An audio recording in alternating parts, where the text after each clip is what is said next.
Hello दोस्तों, कैसे हो आप सब। आशा करता हूं कि सब अच्छे होंगे। तो चलिए आइए शुरू करते हैं आज की क्लास। और आज की जो हमारी क्लास रहने वाली है ये यूटेट पेपर सेकंड के लिए एसएसटी से रहने वाली है। और एसएसटी के लिए ये हमारी क्लास नंबर 9 है। अगर आपने इससे पहले की 8 क्लासें नहीं देखी है तो उन क्लासों को भी जरूर जाकर देख सकते हैं। आइए शुरू करते हैं इस क्लास की। और ये जो हमारी क्लास रहने वाली है ये हिस्ट्री की रहने वाली है। और हिस्ट्री से इस क्लास में हम 15 प्रश्न को सॉल्व करने वाले हैं। और इससे पहले वाली जो क्लासें थी वो क्लास एक कंबाइंड थी, उसमें हमने ज्योग्राफी और पॉलिटिकल दोनों को समझा था। ठीक है, चलिए शुरू करते हैं। आज के लिए पहला प्रश्न है कि वज्जी के संबंध में असत्य कथन की क्या करनी है, हमें पहचान करनी है या हमें असत्य कथन चुनना है। ठीक है, आइए समझते हैं। पहला कथन है वज्जी में अलग किस्म की शासन व्यवस्था थी। तो वज्जी में क्या थी? अलग किस्म की शासन व्यवस्था थी, जिसे क्या कहा जाता था? गण या संघ कहा जाता था। ठीक है, बढ़ते हैं आगे की ओर। गण या संघ में कहीं शासक होते थे। तो गण या संघ में क्या हुआ करते थे? कहीं शासक होते थे। कभी कभी वे लोग एक साथ क्या करते थे? शासन करते थे, जिसमें से प्रत्येक व्यक्ति को राजा कहा जाता था। तो साथियों, वज्जी में क्या थी? अलग प्रकार की शासन व्यवस्था थी, जिसे गण या संघ कहा जाता था। और कभी कभी ये गण या संघ क्या करते थे? जो सारे के सारे शासक होते थे वो मिलकर क्या करते थे? शासन व्यवस्था करते थे। और सारे के सारे क्या कहलाते थे? राजा कहलाते थे। और सी है, ये राजा सभी विभिन्न अनुष्ठानों को एक साथ संपन्न करते थे। और सभाओं में बैठकर ये बातचीत, बहस और वाद विवाद के जरिए क्या करते थे? तय करते थे कि क्या करना है, किस तरह करना है। ठीक है, और डी है स्त्रियां, दास तथा कामगार इन सभाओं में हिस्सा ले सकते थे। तो हमें क्या करना है? इन चारों के चारों कथनों में से क्या करना है? असत्य कथन की पहचान करनी है। तो अगर हम बात करें इन चारों के चारों कथनों में से असत्य कथन कौन सा हो जाएगा, तो अगर हम बात करें, पहला भी बिल्कुल सही है कि वज्जी में क्या है? अलग किस्म की शासन व्यवस्था थी, जिसे गण या संघ कहते थे। और इसी प्रकार से अगर हम बात करें सेकंड ऑप्शन की, कि गण या संघ के जो कहीं शासक होते थे वो मिलकर शासन करते थे और प्रत्येक को राजा कहा जाता था, तो ये भी सही है। और इसी प्रकार से अगर हम सी की बात करते हैं, ये राजा सभी विभिन्न प्रकार के अनुष्ठान भी कराते थे और साथ में वाद विवाद करते थे कि किस प्रकार से काम करना है। तो ये सारी चीजें उसमें तय करते थे। अगर हम बात करते हैं ऑप्शन नंबर डी, कि स्त्रियां, दास और कामगार इनको क्या है? सभाओं में हिस्सा ले सकते थे, तो ये सभाओं में हिस्सा नहीं ले सकते थे। यही क्या हो जाएगा? गलत हो जाएगा। हमें क्या पूछा गया कि कौन सा असत्य है वज्जी के संबंध में। और जब ये असत्य है तो हमें प्रश्न में भी असत्य ही पूछा गया था, तो यहां पे असत्य ही क्या हो जाएगा? सही उत्तर हो जाएगा। ठीक है, चलिए बढ़ते हैं आगे की ओर। अगला जो प्रश्न रहने वाला है प्रश्न नंबर 32, आइए समझते हैं। तो साथियों, जिस प्रकार से हमने वज्जी के संबंध में अभी समझा, अगर आप उनको एक नोट्स के रूप में भी पढ़ना चाहते हैं या थ्योरी के रूप में भी पढ़ना चाहते हैं, तो उसके लिए आप क्या कर सकते हैं? हमारे द्वारा जो तैयार किया गया नोट्स है उसे ले सकते हैं। अगर हम बात करें कि उसे आप कैसे ले सकते हैं, तो 98089366 और 34 ये हमारा व्हाट्सएप नंबर है। आप हमारे व्हाट्सएप नंबर पर हमें क्या कर सकते हैं? मैसेज कर सकते हैं। और वहां पर आपको एसएसटी हिंदी पेडालॉजी और सीडीपी का नोट्स मिल जाएगा। एसएसटी की फीस कितनी रहने वाली है? 150 रुपये रहने वाली है। और इसी प्रकार से अगर हम बात करें सीडीपी की फीस कितने रहने वाली है, तो सीडीपी की फीस 50 रुपये। और इसी प्रकार से हिंदी पेडालॉजी की अगर हम बात करते हैं फीस की, तो हिंदी पेडालॉजी की फीस कितनी? 50 रुपये रहने वाली है। और ये टोटल कितनी हो जाएगी? 250 रुपये हो जाएगी। ठीक है, तो अगर आप चीजों को थ्योरी के रूप में पढ़ना चाहते हैं तो उसके लिए आप क्या कर सकते हैं? हमारे द्वारा जो तैयार किया गया नोट्स है उसे ले सकते हैं। ठीक है, और बहुत सारे साथियों ने मुझे आज कमेंट किया था जिन्होंने नोट्स लिया है, तो उन्होंने कहा कि सर आपके नोट्स में कितने प्रश्न नहीं, उसमें थ्योरी मिलेगी, आपको चीजें थ्योरी के रूप में पढ़ने के लिए मिलेगी। ठीक है, जैसे मान लो कि अभी इससे पहले वाला जो हमारा प्रश्न था वो वज्जी के संबंध में था। ठीक है, तो वज्जी के संबंध में जो थ्योरी है उस थ्योरी को हमने नोट्स में लिखा है। ठीक है, और अगर आप नोट्स लेना चाहते हैं तो आप हमें क्या कर सकते हैं, हमारे व्हाट्सएप नंबर पर हमें मैसेज कर सकते हैं। ठीक है, तो चलिए बढ़ते हैं इस प्रश्न की ओर और देखते हैं कि इस प्रश्न का सही जवाब क्या रहने वाला है। ठीक है, और साथ में साथियों, जिन्होंने हमारा नोट्स आज से पहले लिया है, आज तारीख कितनी हो जाएगी भाई, आज तारीख 28/8/2025। जिन्होंने साथियों हमारा नोट्स आज 28 तारीख और 8वां महीना 2025 से लिया है, उन्हें मैं एक बात कहना चाहता हूं, हमारे नोट्स में एक थोड़ी सी क्या हो गई थी, प्रिंटिंग मिस्टेक हो गई थी, तो आप उसे सही कर लें। हो सकता है कि आप उसे अगर सही नहीं करेंगे तो आपका हो सकता है कि वहां से प्रश्न पूछा जाए और आप हमारे नोट्स को पढ़कर जाएं और आप पेपर में प्रश्न गलत ना कर दें। इसीलिए मैं बता रहा हूं कि उसमें थोड़ी सी एक प्रिंटिंग मिस्टेक हो गई है। और वो क्या हुई है, तो वहां पर इस प्रकार से एक टॉपिक है कि जो संविधान है, संविधान सभा के बारे में एक टॉपिक है और वहां पर हमसे एक गलती हो गई है। गलती क्या हुई है इस प्रकार से कि जो डॉक्टर राजेंद्र प्रसाद जी हैं, डॉक्टर राजेंद्र प्रसाद जी संविधान सभा के स्थायी अध्यक्ष कब बने, इस प्रकार से एक टॉपिक है। और हमसे गलती से क्या हो गया, 11 दिसंबर 1946 को क्या बने, डॉक्टर राजेंद्र प्रसाद जी संविधान सभा के क्या बने, स्थायी अध्यक्ष बने। क्या बने, स्थायी अध्यक्ष बने। ठीक है, और हमसे गलती से क्या हो गया था, 46 के जगह क्या हो गया था, 1940 हो गया। तो ये एक छोटी सी क्या है, प्रिंटिंग मिस्टेक हो गई थी। ये देखने में छोटी है, लेकिन अगर हम पेपर में क्या कर लेते हैं, यही गलती कर लेते हैं और हम यही चीज पढ़ के जाएं कि डॉक्टर राजेंद्र प्रसाद संविधान सभा के स्थायी अध्यक्ष कब बने, और अगर हम 1940 करके जाते हैं तो गलत हो जाएगा। हमने जो अब से उस नोट्स को ले रहे हैं, जैसे मान लो कि आज भी जिन्होंने लिए, तो ये जो हमने करेक्शन है इसे क्या कर लिया है भाई, जो एरर था उसे सही कर लिया है। तो आज से बाद जो भी साथी नोट्स लेंगे तो उसमें ये गलती नहीं मिलेगी। लेकिन जिन्होंने आज से पहले इस नोट्स को लिया है तो ये एक गलती थी, उसे आप क्या कर लेंगे भाई, सुधार कर लेंगे। ठीक है, जब आप कहीं पर भी उसे लिख रहे हैं तो ये सारी चीजें क्या कर लेंगे भाई, सुधार कर लेंगे। ठीक है, तो चलिए बढ़ते हैं दोस्तों इस प्रश्न की ओर। आइए समझते हैं कि प्रश्न में क्या पूछा जा रहा है। प्रश्न है 32 है, सत्य कथन चुनना है। ठीक है, और पहला कथन है, अजात शत्रु वज्जी संघ पर क्या करना चाहते थे, आक्रमण करना चाहते थे। बिल्कुल सही बात है भाई, अजात शत्रु क्या करना चाहते थे, जो वज्जी है जिसके बारे में हमने अभी तक पढ़ा उस पर आक्रमण करना चाहते थे। ठीक है, बी है, उन्होंने अपने मंत्री वासकार को क्या भेजा, बुध के पास सलाह करने के लिए भेजा।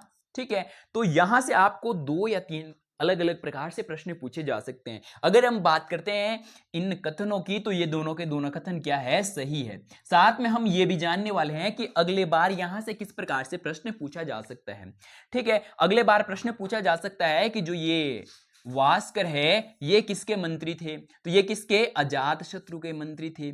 और अगला प्रश्न इस प्रकार से पूछा जा सकता है कि जो अजात शत्रु है, अजात शत्रु ने बुध के पास सलाह लेने के लिए अपने किस मंत्री को बुध के पास भेजा, तो किसे भेजा, वास्कर को भेजा। ठीक है, अगर हम बात करें कि जब अजातशत्रु क्या करना चाहते थे, वज्जी पर आक्रमण करना चाहते थे, तो उन्होंने सलाह करने के लिए अपने मंत्री वास्कर को बुध के पास भेजा कि क्या मैं वज्जी पर आक्रमण करूं।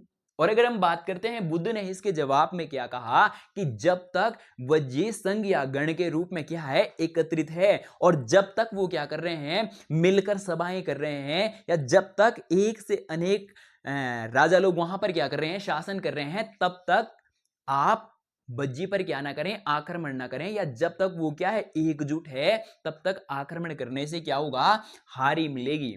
ठीक है, इस प्रकार से बुद्ध ने क्या करा भाई, इन्हें अजातशत्रु को क्या दी, राय दी या सलाह दी। ठीक है, अब देखते हैं अगर हम बात करें, ये जब दोनों कथन सही है, इस प्रश्न का सही उत्तर क्या हो जाएगा, ए और बी दोनों सत्य, ऐसा कथन हमारे पास कौन सा है, या ऑप्शन कौन सा है, ऑप्शन नंबर 3 इस प्रश्न का सही उत्तर हो जाएगा। बढ़ते हैं अगले प्रश्न की ओर। अगला जो साथियों प्रश्न हो जाएगा, प्रश्न नंबर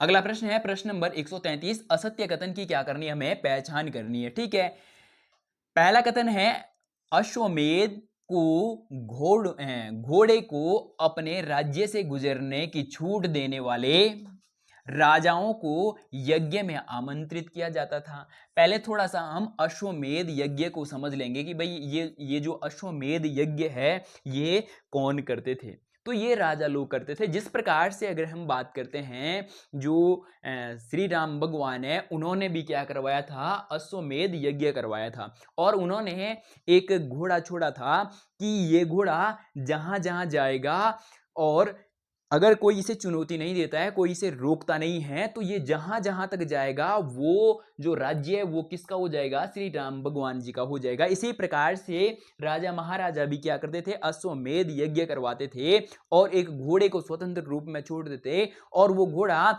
जितने भी राज्यों में जाता था वो राज्य फिर किसके अधीन हो जाता था, राजा लोगों के अधीन हो जाता था। और जो राजा उस घोड़े को क्या करते थे, रोकते थे या बंदी बना लेते थे या आगे नहीं बढ़ने देते थे, तो इसका मतलब सीधा सीधा ये हो जाता था कि उसने उस राजा को क्या दी, चुनौती दी है।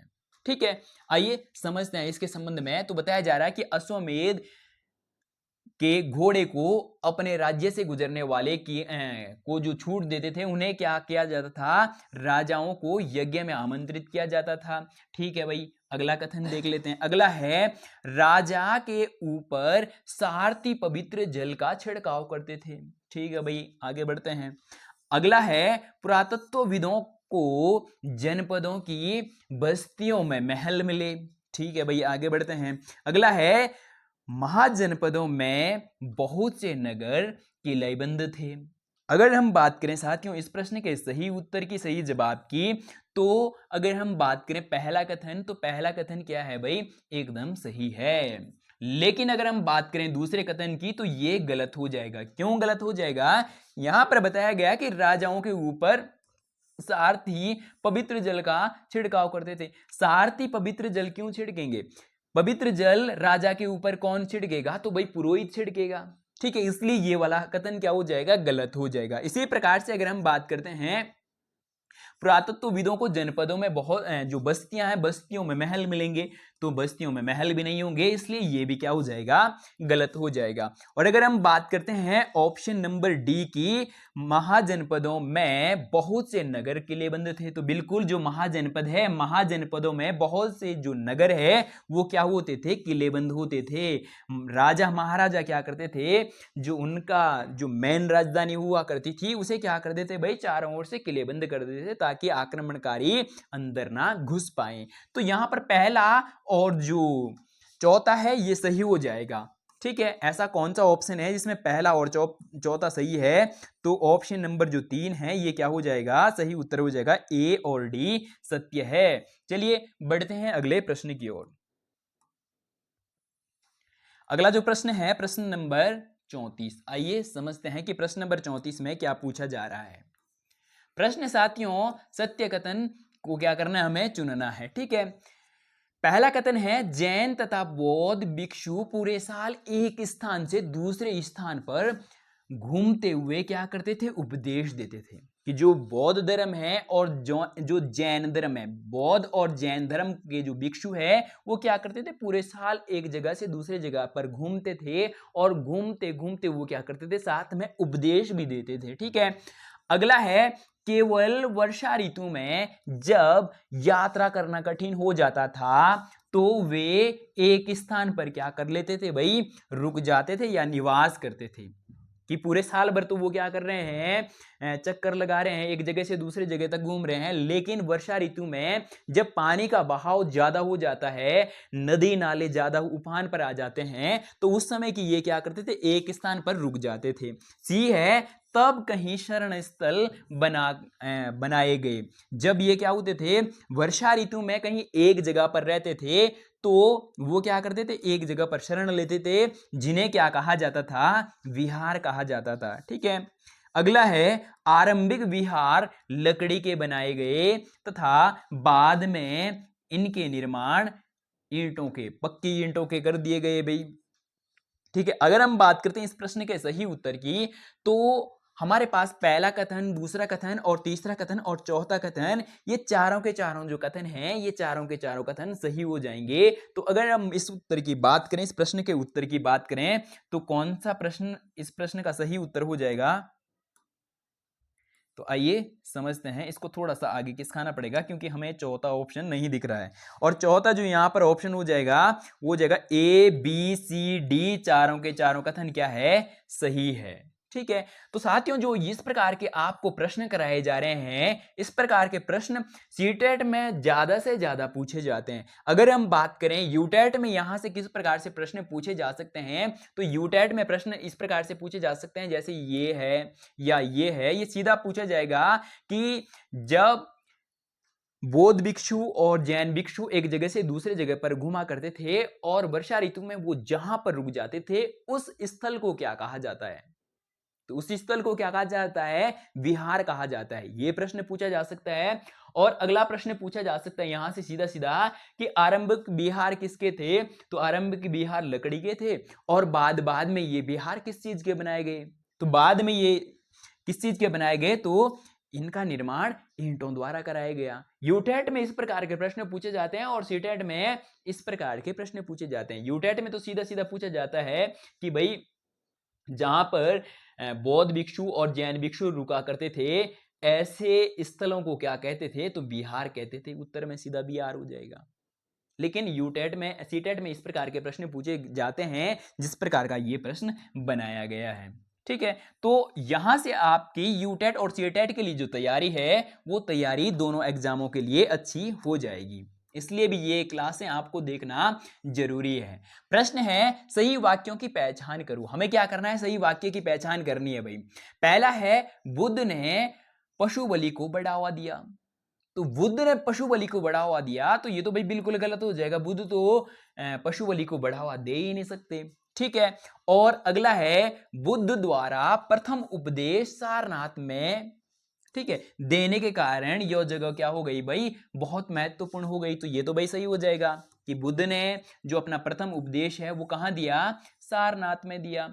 ठीक है, और अगला है बुद्ध ने शिक्षा दी कि कर्म का हमारे जीवन पर कोई प्रभाव नहीं पड़ता है। और अगला है डी है बुद्ध ने बोध गया में क्या किया? ज्ञान प्राप्त किया। तो साथियों अगर हम बात करते हैं इस प्रश्न के संदर्भ में, इस प्रश्न का जो सही उत्तर हो जाएगा वो ऑप्शन नंबर जो हमारे पास क्या दिया गया है? 2 दिया गया है। ये क्या हो जाएगा? सही हो जाएगा। बी और डी सत्य है। आइए थोड़ा सा फिर से समझ लेते हैं। बी और डी क्या है? सही है। बी कौन सा है? ये वाला हो जाएगा। और डी कौन सा है? ये वाला हो जाएगा। अगर हम बात करें कि बुद्ध ने शिक्षा दी कि कर्म का हमारे जीवन पर कोई प्रभाव नहीं पड़ेगा, अगर कर्म का हमारे जीवन पर कोई प्रभाव नहीं पड़ेगा और इस प्रकार की बात बुद्ध जी कहेंगे, तो कोई अपने जीवन में कर्म करते ही ना, फिर आराम से घर में लेटे रहते हैं। ठीक है, तो ये क्या हो जाएंगे? पहला इसलिए गलत है क्योंकि यहां पर बताया गया कि बुद्ध ने पशु बलि को क्या दिया? बढ़ावा दिया। ये भी गलत हो जाएगा। और जो सी वाला है ये भी गलत हो जाएगा। तो अगर हम बात करें बी और डी क्या है? सही है। ऐसा कथन हमारे पास ऑप्शन नंबर 2 है। ऑप्शन नंबर 2 इस प्रश्न का क्या हो जाएगा? सही उत्तर हो जाएगा। तो चलिए बढ़ते हैं आगे की ओर। अगला जो प्रश्न है प्रश्न नंबर 36। आइए समझते हैं। और यह प्रश्न भी बहुत इंपॉर्टेंट है और सीटेट में पूछा गया प्रश्न है। नजराना क्या है? आइए समझते हैं। ए है जहां कर नियमित ढंग से इकट्ठा किए जाते थे, वहीं नजराना अनियमित रूप से जब भी संभव हो इकट्ठा किया जाता है। बिल्कुल सही बात है। अगर हम बात करें कि नजराना क्या है, तो जिस प्रकार से कर क्या किया जाता है? नियमित रूप से इकट्ठा किया जाता है। नजराना अनियमित रूप से क्या किया जाता है? इकट्ठा किया जाता है। जो दे सकता है या जिसकी इच्छा होती है वो राजा को क्या करता है? नजराना देता है। ठीक है, अगला है नजराने विविध पदार्थों के रूप में प्राय ऐसे लोगों से लिए जाते थे जो अपनी इच्छा से इसे देते थे। तो ये भी क्या हो जाएगा? सही हो जाएगा। अगर हम बात करें नजराना क्या है, जिसे लोग अपनी इच्छा से राजा को देना चाहते थे। ये इस प्रकार का नहीं होता था कि जिस प्रकार से कर राजा को जो जनता है, जनता को राजा को देना ही देना होता था। तो नजराना जनता ही देती थी राजा को, लेकिन अपने इच्छा अनुसार अगर लोग देना चाहें, जनता देना चाहें तो देती थी, अगर ना भी देना चाहें तो नहीं देती थी। उसे ही क्या कहा गया भाई, नजराना कहा गया। तो अगर हम बात करें ये दोनों के दोनों कथन सही है, ऐसा ऑप्शन हमारे पास ऑप्शन नंबर 4 है, और ऑप्शन नंबर 4 इस प्रश्न का सही उत्तर हो जाएगा। बढ़ते हैं आगे की ओर। अगला जो प्रश्न रहने वाला है प्रश्न नंबर 37, आइए समझते हैं। सत्य कथन को चुने। हमें सत्य कथन की क्या करनी है, पहचान करनी है। आइए समझते हैं। मौर्य साम्राज्य में बहुत से नगर थे। तो बिल्कुल सही बात है कि जो मौर्य साम्राज्य है, मौर्य साम्राज्य में बहुत सारे नगर थे। इनमें से साम्राज्य की राजधानी, तो जब बहुत सारे नगर थे मौर्य साम्राज्य में, इनमें से 3 राजधानियां थी। कौन कौन सी 3 राजधानियां थी, तो पाटलिपुत्र हो जाएगा, और उज्जैन हो जाएगा, और तक्षशिला। ये क्या थी, जो मौर्य साम्राज्य है, मौर्य साम्राज्य की 3 राजधानियां थी। ठीक है, तो अगर हम बात करें कि जो ये पाटलिपुत्र है, ये कहां है, तो ये वर्तमान बिहार में है। पाटलिपुत्र कहाँ है, या पाटलिपुत्र कहाँ है, तो बिहार में है। अगर हम बात करें ये कहाँ पर है, तो ये लगभग कहाँ है भाई, मध्य प्रदेश में है। और इसी प्रकार से ये उत्तर से दक्षिण भारत जाने का क्या है, रास्ता है। ठीक है, इसी प्रकार से अगर हम बात करें तक्षशिला, तो तक्षशिला वर्तमान में कहाँ है, तो वर्तमान पाकिस्तान में है। ठीक है, तो यहां से अलग अलग प्रकार से प्रश्न पूछे जाते हैं। एक प्रश्न पूछा जा सकता है कि उत्तर भारत से दक्षिण भारत में जाने के लिए जो मौर्य साम्राज्य की राजधानी है, उनमें से ऐसी कौन सी राजधानी थी जहां से उत्तर भारत से दक्षिण भारत जाने के रास्ते थे, तो उज्जैन। इसी प्रकार से अगर हम बात करें कि मौर्य साम्राज्य की ऐसी कौन सी राजधानी थी जहां से हम मध्य एशिया में जा सकते, तो मध्य एशिया में जाने के लिए जो रास्ता था वो तक्षशिला से होकर जाता था, क्योंकि ये पाकिस्तान है और उधर से हम क्या करते थे, मध्य एशिया में जा सकते थे। ठीक है, और अगर हम बात करें पाटलिपुत्र से किस प्रकार से प्रश्न पूछा जा सकता है, तो जो राजा है मौर्य साम्राज्य का जो सम्राट हुआ करता था, वो पाटलिपुत्र से ही क्या करता था, सारी शासन व्यवस्था को चलाया करते थे। ठीक है, चलिए बढ़ते हैं आगे की ओर। अब हम क्या समझने वाले हैं, इस प्रश्न के अगले ऑप्शन समझने वाले हैं। ठीक है, सी है तक्षशिला उत्तर पश्चिम और मध्य एशिया के लिए आने जाने का क्या था भाई, रास्ता था। तो जो तक्षशिला है, तक्षशिला क्या था, मध्य एशिया के लिए आने जाने का रास्ता था। ठीक है, और डी है दूसरी तरफ उज्जैन भारत, उत्तर भारत। ठीक है, उत्तर भारत से दक्षिण भारत में जाने का रास्ता था। और जो पाटलिपुत्र था, तो यहां से जो राजा हुआ करता था, राजा यहीं से शासन करते थे भाई। ठीक है, चलिए अगर हम बात करें इस प्रश्न के सही उत्तर की, तो इस प्रश्न का सही उत्तर क्या हो जाएगा, ऑप्शन नंबर ए सही उत्तर हो जाएगा। चलिए बढ़ते हैं अगले प्रश्न की ओर। अगला जो प्रश्न रहने वाला है ये चंद्रगुप्त से संबंधित है। आइए समझते हैं। प्रश्न नंबर 38 है चंद्रगुप्त के दरबारी मेगास्थनीज। तो ये भी बहुत बार प्रश्न पूछा गया है कि जो मेगास्थनीज है, मेगास्थनीज किसके दरबारी थे, तो भाई चंद्रगुप्त के हैं। ठीक है, आगे है जो कुछ उसने देखा उसका विवरण दिया के संबंध में क्या करना है, हमें सत्य कथन चुनना है। तो सबसे पहले तो यहां से इस प्रकार से प्रश्न पूछा जा सकता है कि जो मेगास्थनीज है वो किसके दरबारी थे। बहुत बार ये प्रश्न पूछा भी गया है यूटेट और सीटेट दोनों एग्जामों में। ठीक है, अब हम इसके संबंध में क्या करने वाले हैं, कथनों को देखने वाले हैं कि जो मेगास्थनीज है, मेगास्थनीज जो देखा उसके संबंध में हमें क्या करना है, सत्य कथन की पहचान करनी है भाई। ठीक है, तो सम्राट का जनता के सामने आने के अवसरों पर शोभा यात्रा के रूप में जश्न मनाया जाता था कि जब सम्राट क्या करते थे, जनता के सामने आते थे, तो उस अवसर पर क्या है, शोभा यात्रा के रूप में लोग जश्न मनाते थे। तो बिल्कुल भाई सही बात है। अगला है उन्हें एक सोने की पालकी में ले जाया जाता था। बिल्कुल ये बात भी सही है। और अगला है, राजा सामान्यतः हथियारबंद महिलाओं से घिरे होते थे। और इसी प्रकार से डी है, वे हमेशा इस बात से डरे रहते थे कि कहीं कोई उनकी हत्या करने की कोशिश ना कर दें। तो अगर हम बात करते हैं साथियों इस प्रश्न के सही उत्तर की, तो इस प्रश्न का जो सही उत्तर हो जाएगा वो ऑप्शन नंबर ए क्या हो जाएगा, सही उत्तर हो जाएगा। ऑप्शन नंबर में ए बी सी डी ये चारों के चारों जो कथन हैं, ये चारों के चारों कथन क्या हो जाएंगे, सही हो जाएंगे। ठीक है, चलिए बढ़ते हैं आगे की ओर। अगला जो प्रश्न रहने वाला है प्रश्न नंबर 39, आइए समझते हैं। प्रश्न नंबर 39 है, अशोक के संबंध में हमें क्या करना है, सत्य कथन की पहचान करनी है। पहला कथन है, अशोक मौर्य वंश के सबसे प्रसिद्ध शासक थे। तो बिल्कुल भाई, जो अशोक है, अशोक मौर्य वंश के क्या थे, सबसे प्रसिद्ध शासक थे। बिल्कुल सही हो जाएगा। अगला है, अशोक ने अभिलेखों द्वारा जनता तक अपने संदेश पहुंचाने की कोशिश की। तो बिल्कुल सही बात है भाई, अशोक ने जो अपने संदेश है वो जनता तक कैसे पहुंचाए, तो अभिलेखों के द्वारा पहुंचाए। ठीक है। और अगला है, अशोक के ज्यादातर अभिलेख प्राकृत भाषा और ब्राह्मी लिपि में है। तो बिल्कुल भाई सही बात है कि अशोक के जो ज्यादातर शिलालेख है वो कैसे, कौन सी भाषाओं में, तो प्राकृत भाषा और ब्राह्मी लिपि में लिखे गए हैं। ठीक है। अगर साथियों हम बात करते हैं इस प्रश्न के सही उत्तर की, तो इस प्रश्न का जो सही उत्तर हो जाएगा, ये तीनों के तीनों कथन क्या हो जाएंगे, सही हो जाएंगे। ऐसा कथन हमारे पास कौन सा है या ऑप्शन कौन सा है, ऑप्शन नंबर 3 इस प्रश्न का सही उत्तर हो जाएगा। और अगला जो साथियों यहां से प्रश्न पूछा जा सकता है, तो प्रश्न पूछा जा सकता है कि उत्तर भारत में जो अशोक का शिलालेख है वो कहां पर है, या सीधा सीधा प्रश्न पूछा जा सकता है कि हमारे उत्तराखंड में अशोक का शिलालेख कहां पर है। तो साथियों देहरादून जिले में कालसी पर है। ठीक है। और जो साथी हमारे जौनसार से होंगे तो उन्होंने जरूर से जरूर कालसी का जो शिलालेख है, अशोक का कालसी का शिलालेख है, उस शिलालेख को जरूर देखा होगा।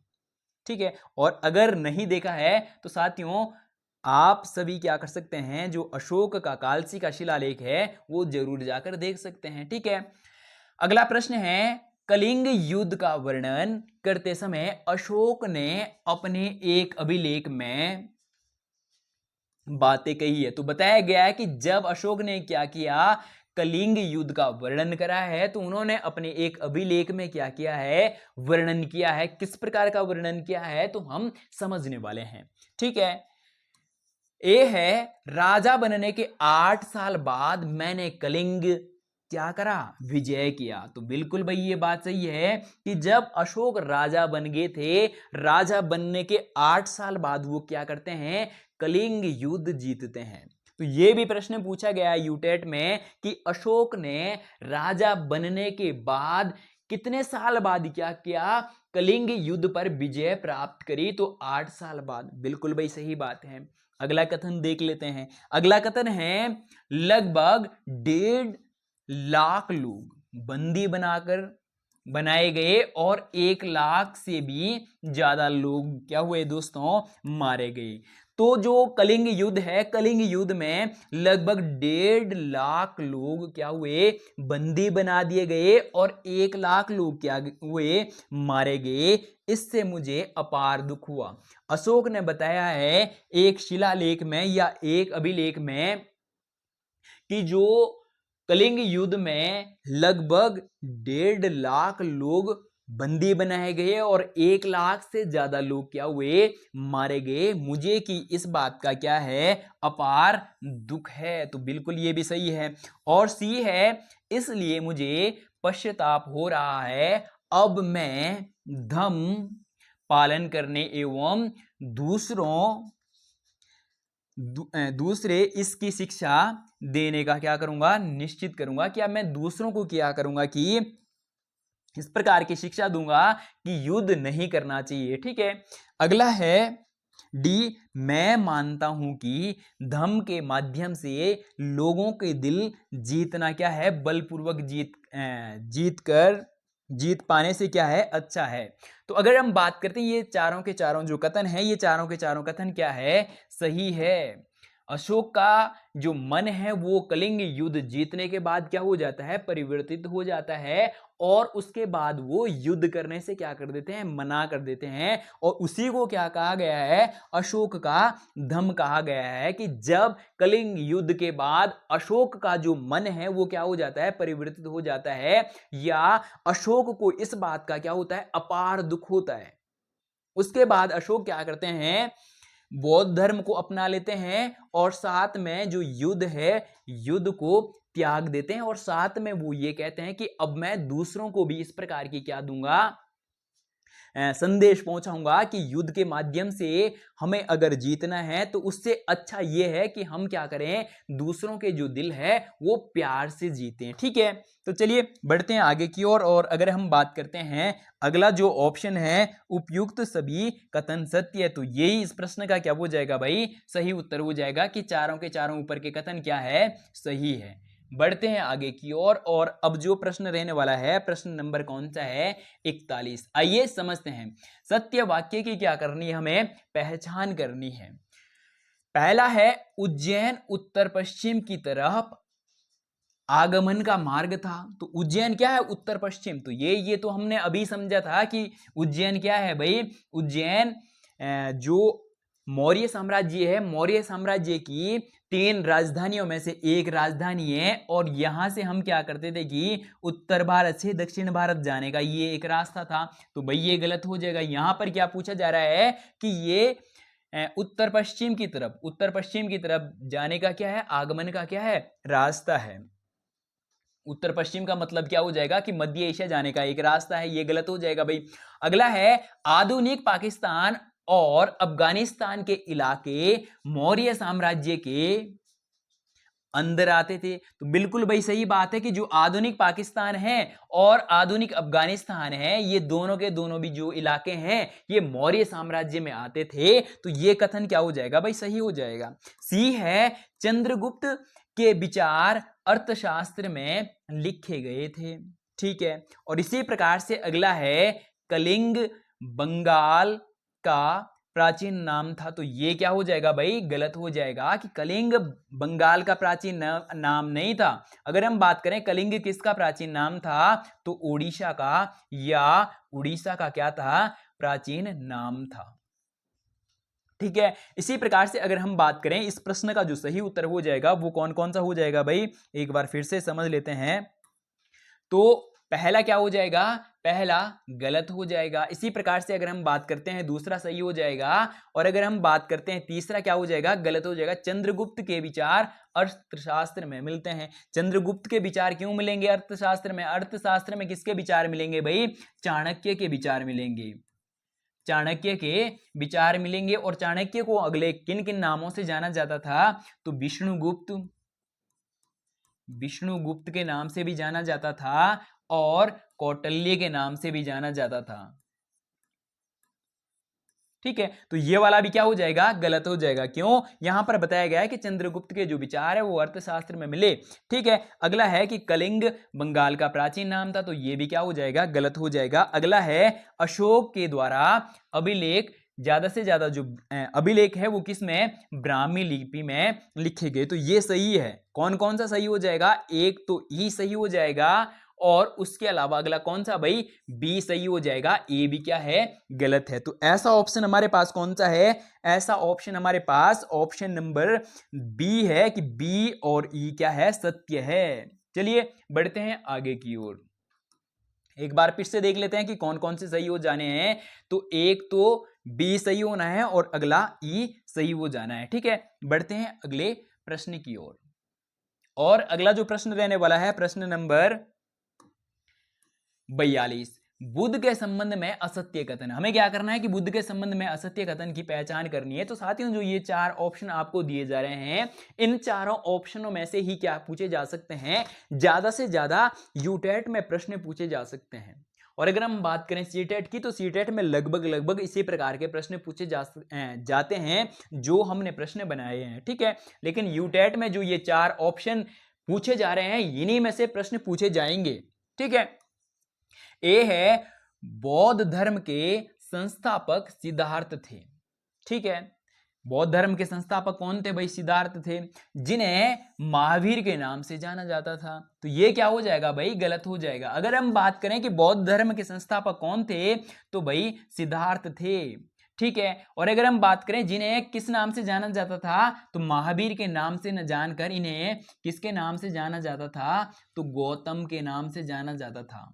ठीक है, सिद्धार्थ गौतम के नाम से जाना जाता था। और ये पहला वाला क्या हो जाएगा? गलत हो जाएगा, क्योंकि बताया जा रहा है कि इन्हें महावीर के नाम से जाना जाता था। महावीर किसके? जैन धर्म से हैं भाई। ठीक है, अगला है बुद्ध क्षत्रिय थे।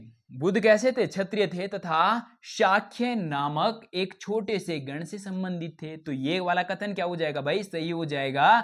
बुद्ध क्षत्रिय थे और साथ में शाक्य नामक जो एक गण है उससे संबंधित थे। तो ये वाला भी सही हो जाएगा और ए वाला क्या हो जाएगा? गलत।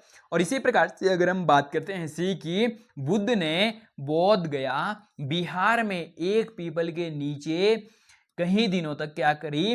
तपस्या करी। तो भाई ये भी क्या है? सही है। और अगर हम बात करते हैं, बुद्ध ने वाराणसी के निकट सारनाथ में अपना पहला उपदेश दिया। बहुत बहुत बार ये भी प्रश्न पूछा गया है कि बुद्ध ने अपना पहला उपदेश कहां दिया? तो कहां दिया? वाराणसी के बोध गया में दिया। ठीक है, तो साथियों अगर हम बात करते हैं इस प्रश्न के संदर्भ में असत्य कथन की, तो कौन सा हो जाएगा? पहला ही जो हमारे पास कथन है वो पहला के पहला कथन क्या है भाई? असत्य है। यहां तक तो एकदम सही बात बताई जा रही है, लेकिन जहां ये बताया जा रहा है कि बुद्ध का नाम क्या था भाई? महावीर था, तो बिल्कुल गलत हो जाएगा भाई। इनका नाम क्या था? गौतम था। ठीक है, गौतम बुद्ध या सिद्धार्थ। चलिए बढ़ते हैं आगे की ओर और ऑप्शन नंबर ए इस प्रश्न का गलत हो जाएगा। और जब गलत हो जाएगा तो हमें गलत ही पूछा गया था कि कौन सा गलत है, और यहां पर गलत ही सही हो जाएगा। ठीक है, चलिए बढ़ते हैं आगे की ओर। अब हम प्रश्न नंबर 43 को समझने वाले हैं। आइए समझते हैं कि प्रश्न नंबर 43 क्या है। सत्य कथन की पहचान करें। पहला है, उपमहाद्वीप में लोहे का प्रयोग लगभग 3000 साल पहले शुरू हुआ। तो बताया जा रहा है कि जो उपमहाद्वीप है या जो हमारा देश है, वहां पर जो लोहे का उपयोग है वो पहले कितने साल पहले? तो लगभग 3000 साल पहले शुरू हुआ।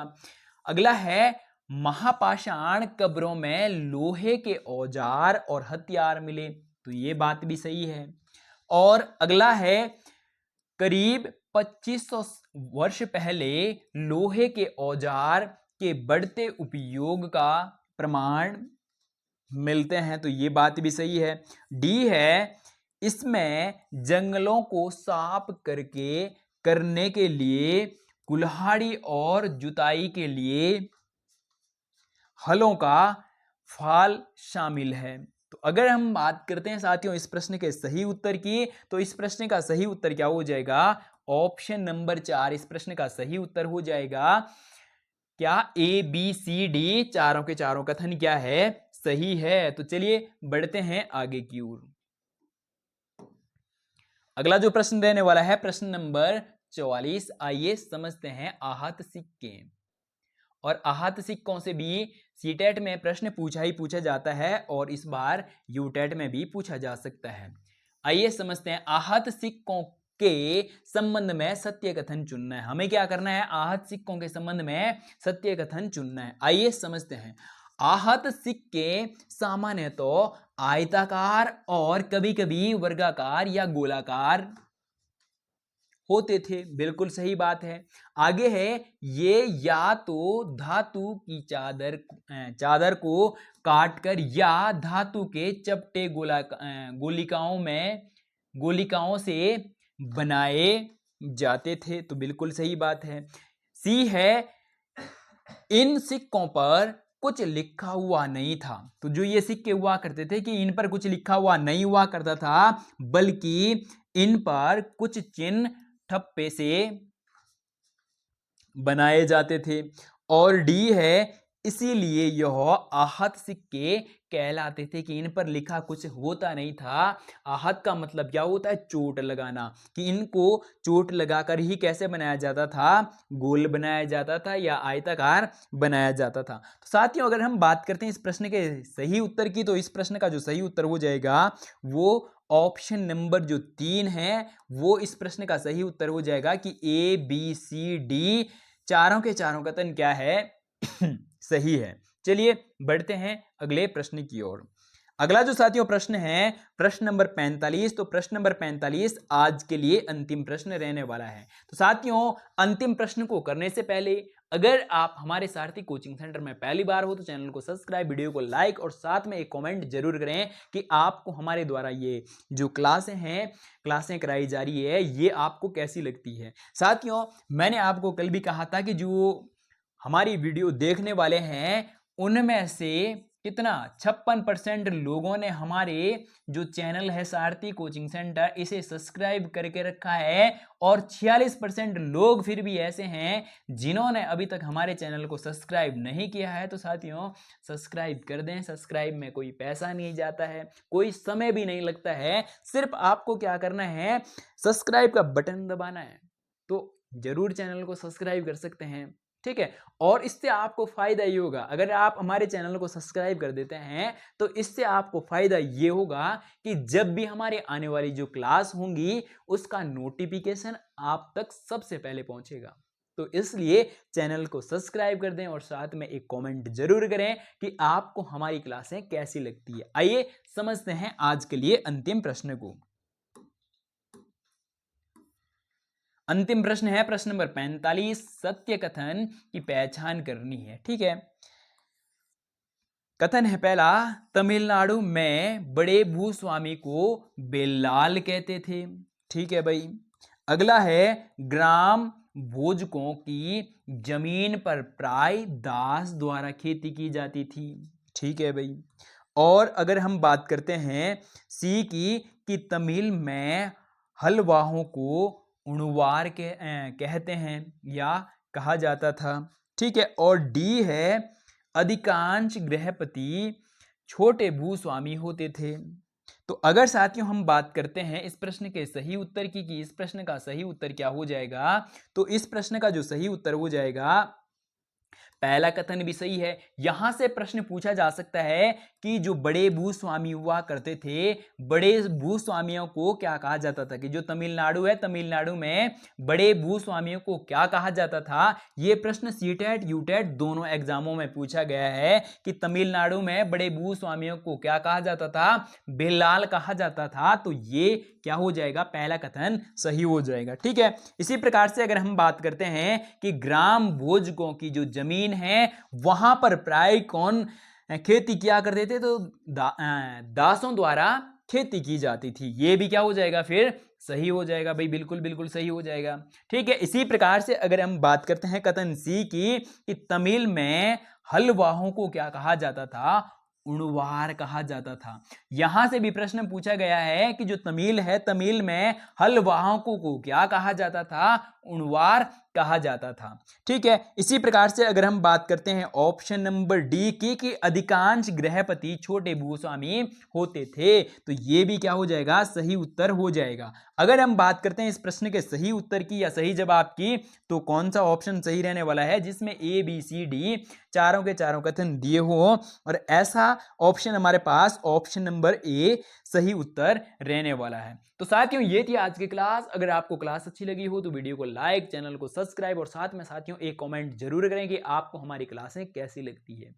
और अगर हम बात करते हैं कि आप हमारी सहायता के रूप में क्या कर सकते हैं, कि इस क्लास को ज्यादा से ज्यादा अपने सभी साथियों तक शेयर कर सकते हैं, क्योंकि साथियों इस क्लास को लाने के लिए आपके लिए हमारे द्वारा बहुत सारी मेहनत की जाती है। जैसे मान लो कि कभी हम इस क्लास को क्या कर लेते हैं? रिकॉर्ड कर लेते हैं, और रिकॉर्ड करने के बाद क्या होता है कि कमरे के अंदर नेट नहीं चलता है, क्योंकि जब बारिश होती है, आजकल बरसात का मौसम है और कमरे में नेटवर्क नहीं आते हैं, और जब कमरे में नेटवर्क नहीं आते हैं तो बारिश में भी रात को भी क्या करना पड़ता है, हमें छत पे जाना पड़ता है, और छत पर जाकर क्या करना पड़ता है, बरसात में भीगते भीगते वीडियो को अपलोड करना पड़ता है। तो हमारे द्वारा आपके लिए बहुत सारी मेहनत की जा रही है, तो बदले में आप क्या कर सकते हैं भाई, इस क्लास को अपने सभी साथियों तक शेयर कर सकते हैं। और अगर आपने हमारे चैनल को सब्सक्राइब नहीं करा है तो चैनल को सब्सक्राइब भी कर सकते हैं। तो चलिए दोस्तों, आज के लिए इतना ही। वीडियो में पूरा बने रहने के लिए बहुत बहुत धन्यवाद। मिलते हैं जल्दी ही इस प्रकार की नेक्स्ट वीडियो में, तब तक के लिए जय हिंद।